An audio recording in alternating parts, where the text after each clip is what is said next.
Sa taglay niyang napakalakas na kapangyarihan para man-knockout at isang kahanga-hangang porsyento ng knockouts na 73%, na-knockout niya ang 27 sa kanyang 30 kalaban. 7 puntos para el negro Ceballos. Porque el que pega los mazazos es el hombre de La lona no se va a levantar. Ito ang pinakamapanganib na lalaki sa Mexico. Ito si Eduardo Sugar Nunez, 27 anyos na boksingero na tinawag ni Eddie Hearn na magiging kampeon sa mundo. He's now, for me, one of the most exciting fighters pound for pound in the sport, but also world champion at 130 pounds.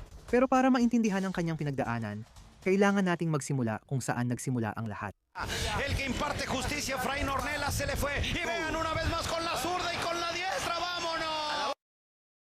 Si Eduardo Sugar Nunez ay ipinanganak noong Hulyo 25, 1977 sa Los Mochis, Sinaloa, Mexico, isang lungsod na kilala sa boxing at mga kampeon nito. Pero ang kanyang paglalakbay patungo sa ring ay hindi nagsimula sa mga pangarap ng kaluwalhatian. Nagsimula ito sa pakikipagsapalaran para mabuhay.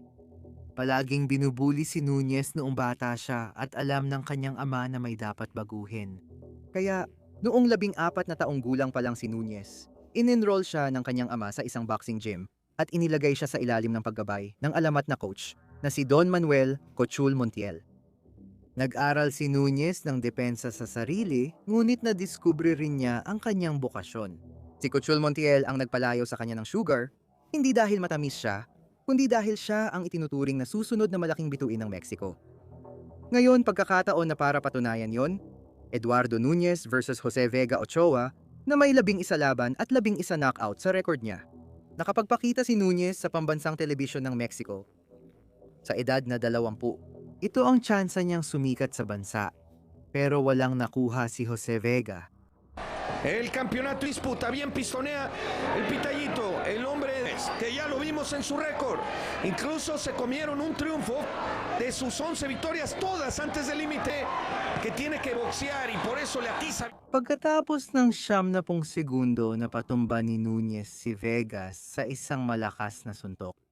Mister, se tiene que salir de ahí, Vega, el pitallito, porque el que pega los mazazos es el hombre de La lona no se va a y levantar. adiós. Round 1 pa lang tapos na, nakakawasak. Bagong knockout sensation ng Mexico si Sugar at ngayon pa lang siya nagsisimula. Nagpatuloy pa ang momentum.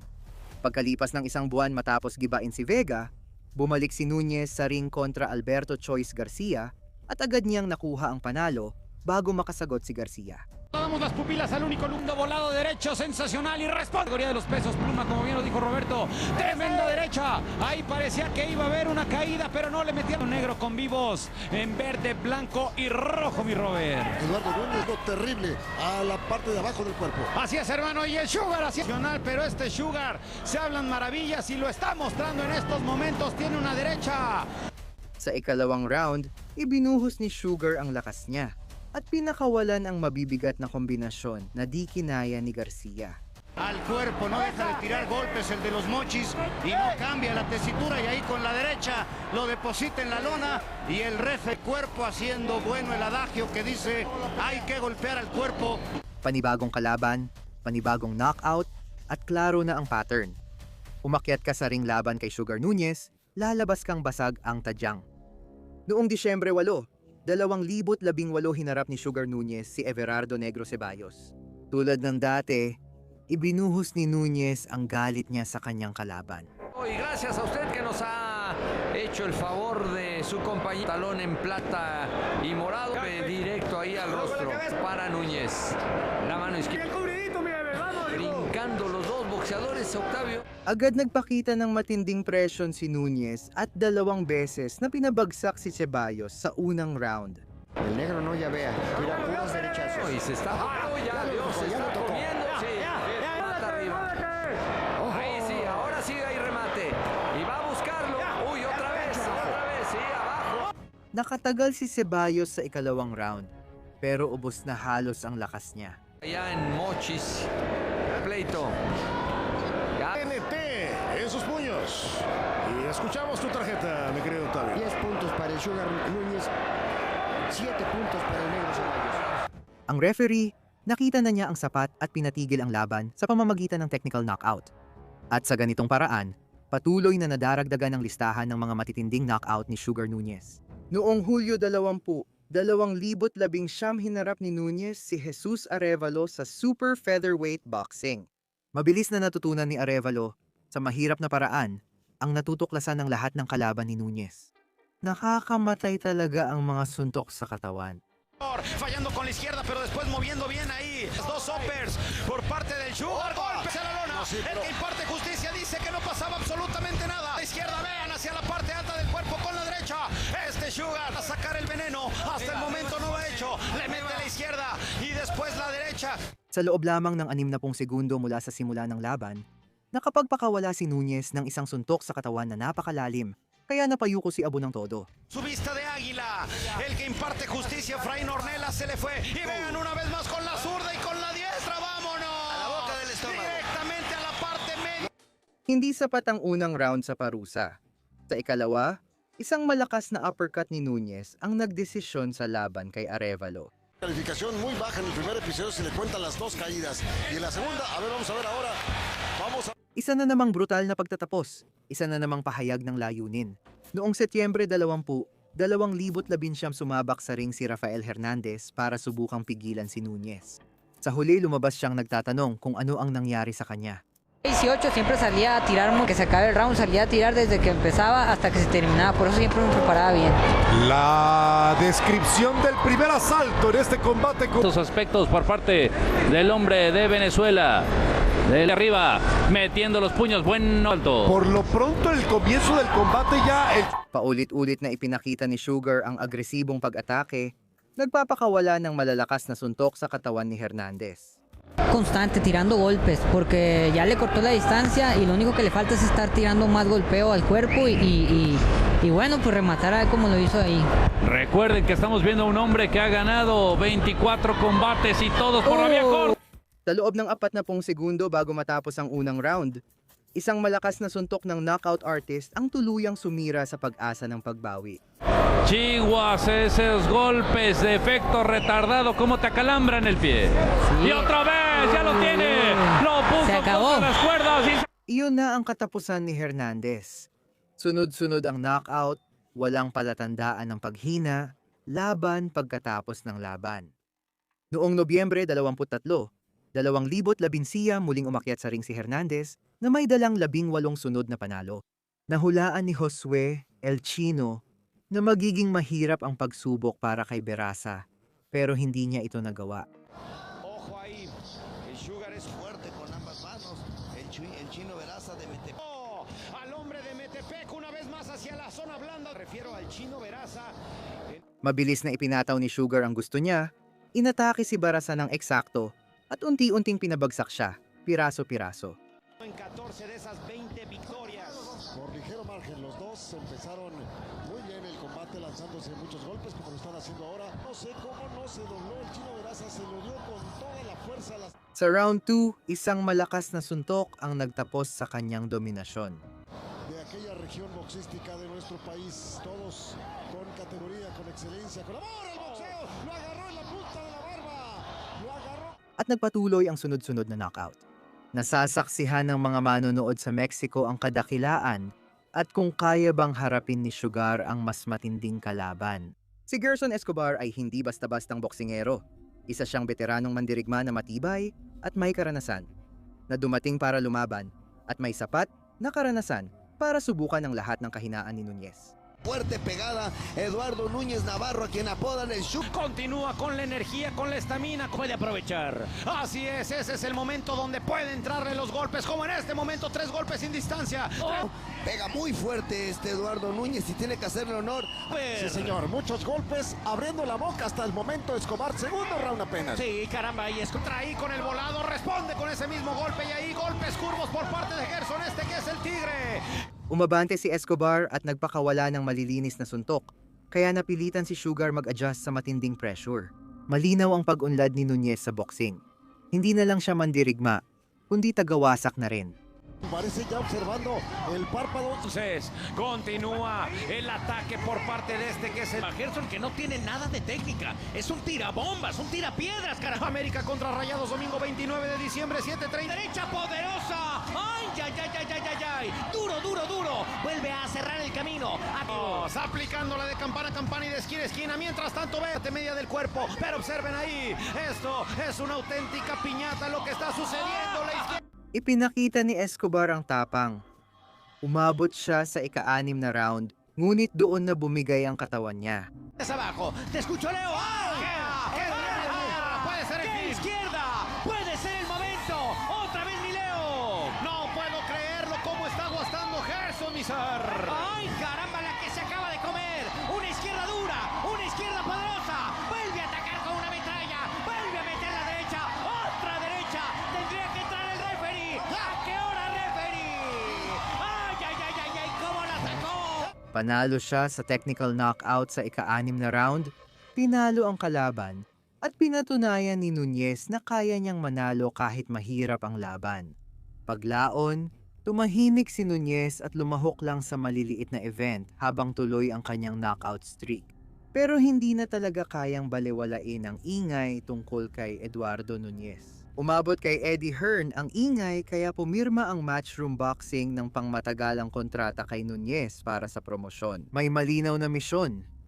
Ilunsad siya sa Super Pluma at panoorin kung paano niya winawasak ang bawat haharang. You can put him in any situation, any fight, any environment, and I know he's coming out on top. Like, he's the kind of guy that you could throw into a bar with 40 people and say, "Sugar, I'll see you in 5 minutes," and he'll come out, like a Western out of the bar and say, "Vamos!" Handa na ang entablado. Malapit nang humarap si Sugar sa mga dating kampeyon at elite na kalaban.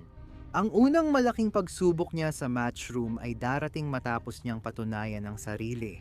Noong ika-16 ng Pebrero, 2024, iyon ang sandaling nagbago ang lahat.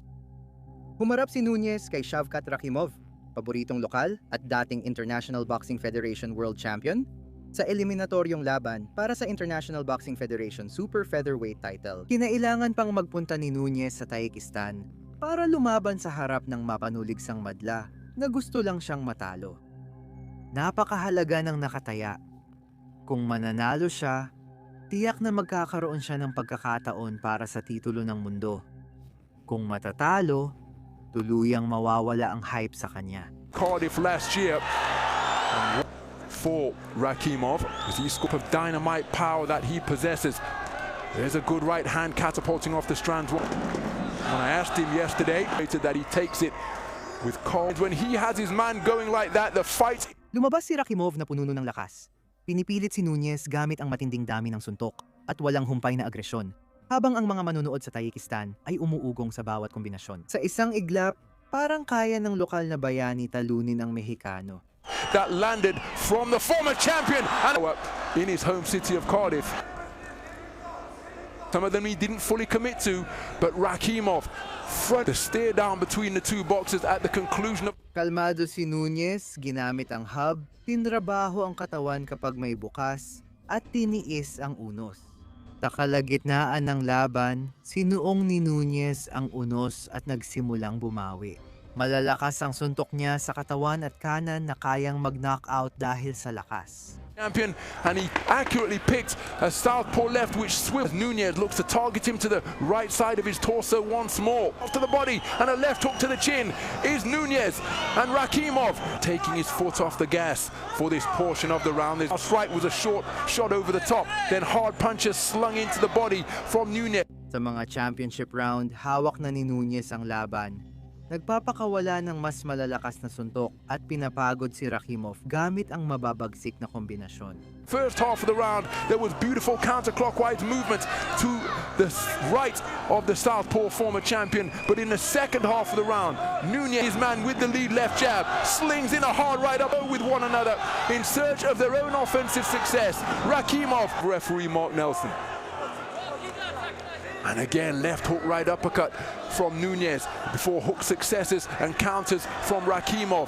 This is back. Pagsapit ng round 11, tuluyan ng sumabog ang bagyo. To the head, hooks, uppercuts, all crashing home at mid-range and short range. Two-shot salvo in response to the Fusillade hand. Right hand around the corner from Nunes as the two men continue to... Naipit ni Nunes si Rakhimov sa lubid at sunod-sunod siyang pinagsusuntok, kaya hindi na makadepensa si Rakhimov. Dahil dito, pinatigil ng referee ang laban. For Eduardo Nunes, but my goodness, look at the energy that he's bringing to the proceedings as he's got Rakhimov pinned near his own corner. He's got to show the referee something, and Eduardo Nunes... Tahimik ang mga manonood. Katatapos lang patahimikin ni Eduardo Sugar Nunes ang buong bansa at nakuha niya ang pagkakataon na lumaban para sa titulo ng mundo. Nag-debut si Nunes sa United States noong Agosto 31, 2024 laban kay Miguel Mariaga, isang 3 beses na aspirante sa titulo ng mundo, sa Dignity Health Sports Park, Carson, California. Naging kabilang si Mariaga sa mga pinakamahusay, 3 beses na siyang lumaban para sa titulo ng mundo. At alam niya kung ano ang ibig sabihin ng championship boxing. In the right hand. Jeez. A lot lower. Oh, man. He can't miss and now he's wide. Ang 37 anyos na veterano ay todo laban. Patunay na kaya pa rin niyang makipagsabayan. Pero sa ikalawang round, lumitaw ang agwat ng kanilang kakayahan. Whoa, see that? Nice left. Pinabagsak ni Sugar ang veterano gamit ang mabibigat na kombinasyon at pinadali ang laban. Sa round 4, muntik nang mapalabas ng ring si Mariaga dahil sa paboritong hook at suntok sa katawan.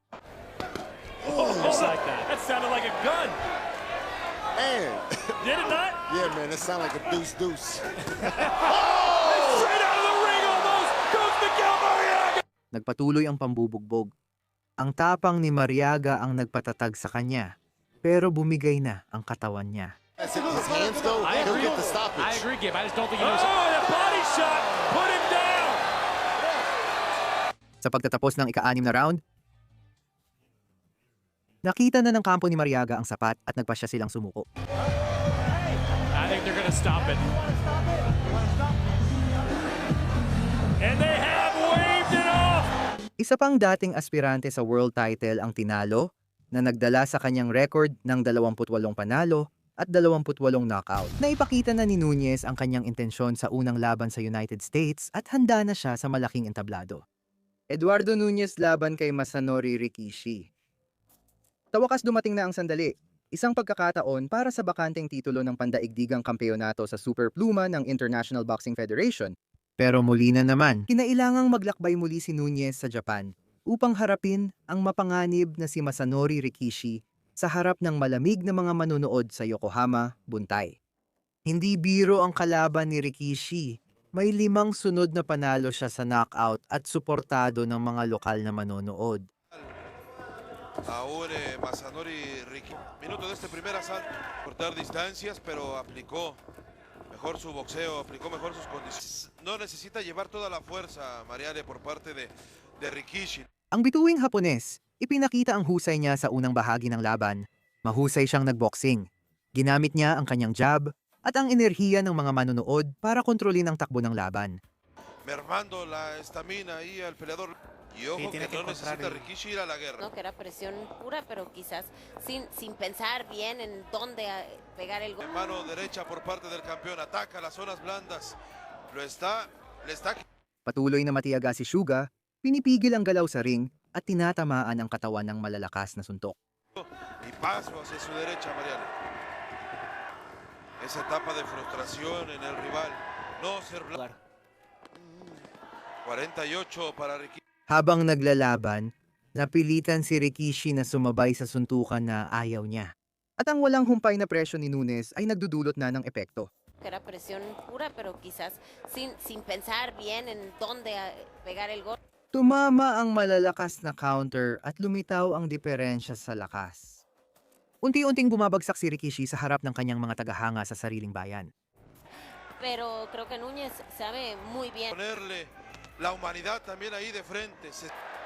Fuerte el 1-2 de Rikishi, que ahí respondió con mucha fiereza. Se lleva ahora en esta batalla y es que por más Sa simula ng round 10, bumagsak si Rikishi. Isang malakas na kanang suntok ang nagpayanig sa kanya at mula noon, si Nuñez na ang tuluyang namuno. Menos ángulo para lanzar el uppercut. Son todo 20. mano derecha por parte de Sugar.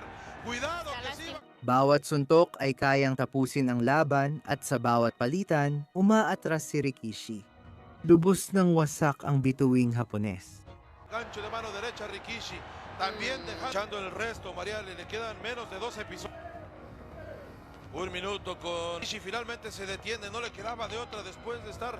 Matatag na tinapos ni Nuñez ang laban, walang alinlangan sa scorecard. Ponte también con esa mano izquierda. Upper de derecha por parte del japonés. Y el Sugar ahí está. ¿Te vas o me voy? Ambos quieren la gloria. Ambos quieren el campeonato. ¡Qué derecha por parte de Sugar! Que casi... Nang inanunsyo ang desisyon, ito ay nagkaisa. Eduardo Sugar Nuñez. Siya na ang bagong kampeon sa mundo ng International Boxing Federation Super Featherweight. Natupad na ang pangarap na hinabol niya mula pagkabata sa Los Mochis, kahit inaapi siya noon. Eduardo Nuñez versus Christopher Pitufo Diaz. Bilang kampeon sa mundo, bumalik si Nuñez sa Los Mochis para sa unang depensa ng titulo laban sa veteranong Puerto Rican na si Christopher Pitufo Diaz, isang boksingerong sanay na sa maraming laban. Dapat sana ay magiging isang selebrasyon ito sa harap ng mga tagahanga sa kanyang bayan. Pero may ibang plano si Diaz. Use the crowd against Nuñez. Busy. Because, you don't want to throw just one jab. To throw combinations, take advantage. Final minute of round. Agresibo ang hamon gamit ang tamang kombinasyon at talinong galaw para mapagod ang kampeon. Down to the body on the inside. There's that right hand to the body. Nuñez starting to get to the real estate. 5. Excellent bounce back round for Diaz, but now Nuñez ramping up the pressure. Some hard body shots. Nice combination. Nakakabit ng malilinis na suntok ang Puerto Rican, kinokontrol ang espasyo, at ginagawang mas kompetitibo ang laban kaysa inaasahan. Sa ika-4 na round, uminit ang laban, nagpapalitan sila ng malalakas na suntok at nagwala ang mga manonood na Meksikano. The same thing they told him after round for his career, even lot to work with. Sa round 7 nakuha ni Nuñez ang perpektong kontra at napabagsak si Diaz sa malupit na kanang suntok. And Nuñez is just working.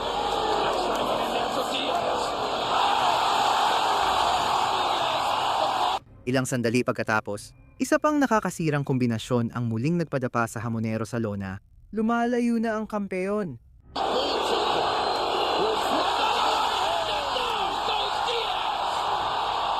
Tumanggi si Diaz, sumuko. Patuloy niyang pinahirapan si Nuñez sa championship rounds, ginawang mahirap ang bawat segundo ng panalo nito.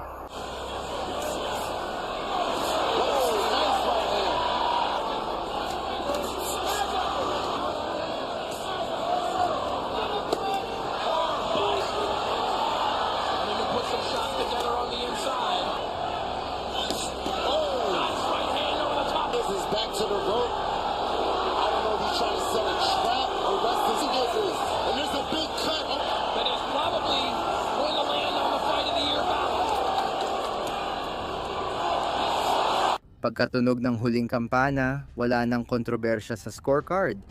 Matagumpay na naipagtanggol ni Eduardo Sugar Nuñez ang International Boxing Federation Super Featherweight title sa harap ng kanyang mga tagahanga sa sariling bayan.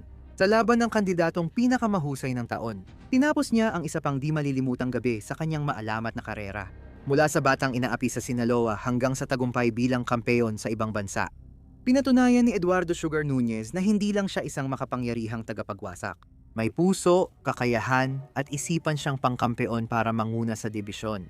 Sa isang laban ng pag-iisa ng titulo laban sa kampeon ng Organisasyon ng mga Boksingero, Emmanuel Navarrete, na nakatakda sa ika-28 ng Pebrero, 2026, hindi tanong kung siya ay magiging unified champion. Malalaman sa gabing iyon kung siya ay magiging pinag-isang kampeon.